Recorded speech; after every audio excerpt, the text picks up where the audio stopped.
known as a billhook. That's the term it's called in Europe. In Canada, we tend to call this a brush knife, but the functions are exactly the same.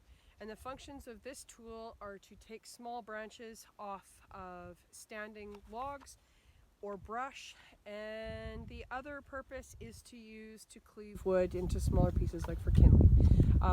It would be perfect to use after we've just used our bow saw to create small logs. This can be used to cleave them so that we can further process wood.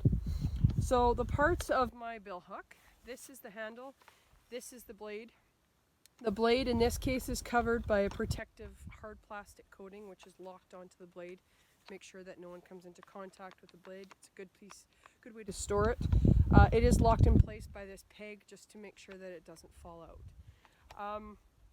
When I want to use this tool, what I'm going to do is to take the sheet protective covering off.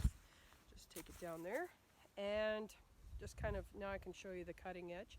Cutting edge, the very sharp edge is on the bottom. This top it's not sharp at all.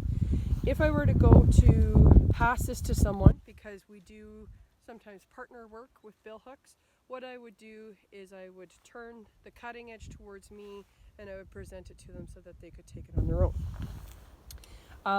Other protection: when I go to use this tool, I want to make sure that, like anywhere else, I have 2 arm lengths plus a tool length, just to make sure that no one else comes into my space while I'm using this tool.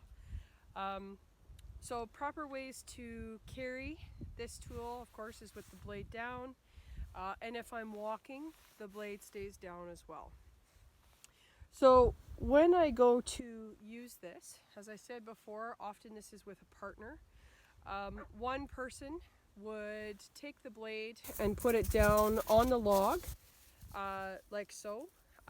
Use this dominant hand on the handle and this hand here just to stabilize the blade.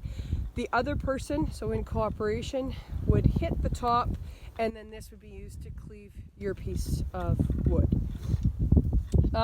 When you are done with this, tool, it goes back into the protective case, like so. And then, like all of our other tools, it gets placed handle first and cutting side in, just to make sure that no one else comes into contact with this blade. And if you're done with this tool for the day, then it goes back, make sure that it's dried off, and it goes back into the storage container.